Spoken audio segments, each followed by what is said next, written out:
So I guess I'll start off by saying I apologize that I wasn't able to really get too much into the Civil War as, as far as, the battles, the generals, and things like that.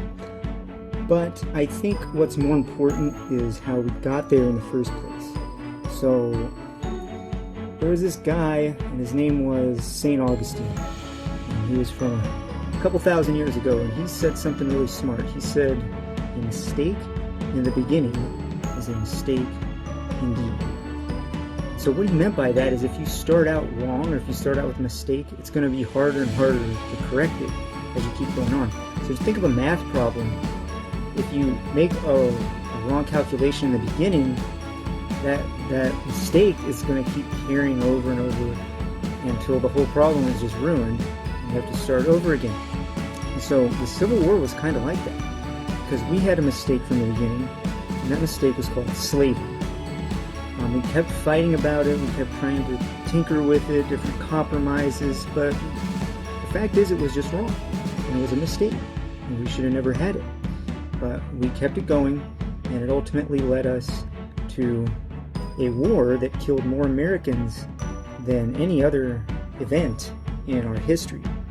So what Augustine said is right. A mistake in the beginning is a mistake indeed. But why is that important to know? Well, because we still have some of the same problems and the same human tendencies or flaws that we've always had that were part of the Civil War. We still have greedy people that want to take advantage of each other. We still have racism and racists and prejudice. We have ignorance in our world. That's just part of our reality. But I think the worst thing that we still have, that we had back then, are people that just let it go on. They're good people that know better, and they don't have the courage to stand up and say no more. That is the worst threat to our continuance as a country, is good people that stand by and they don't stand up and say something when they see something's wrong, or they're willing to just give in. So I think if you take nothing else from this class, I want you to know you have rights, like the ones we practice in our hand signals. You have to know your rights, because if you don't know your rights, you're not going to know whether they're being violated or not. You're not going to know if you're being taken advantage of. So you have to know those rights. And also remember this.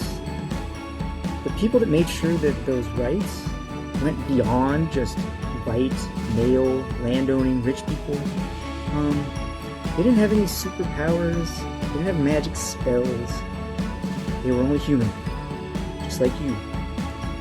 They simply had the knowledge of what was wrong, and they had the courage to stand up against it.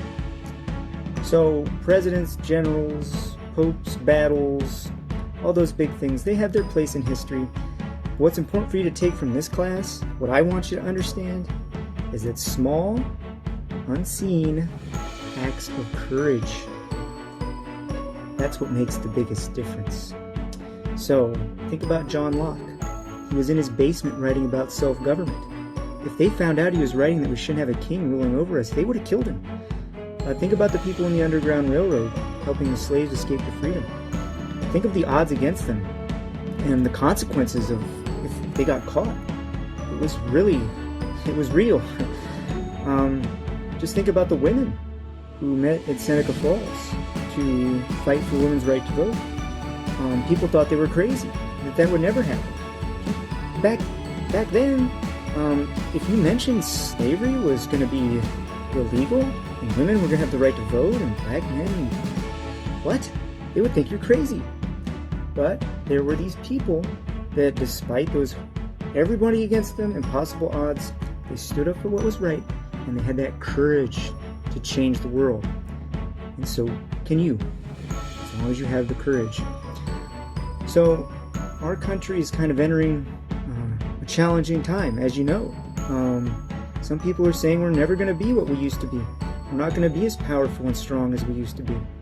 China is going to be the new superpower. The United States is going down. We're in decline. We can't handle things like we used to. We're not smart. We're not tough. We don't have the courage. There's climate disaster on the horizon, pandemics, mass poverty. But I want you to know that just like those heroes in the past, it will be up to you to prove those naysayers wrong. They changed it, so can you.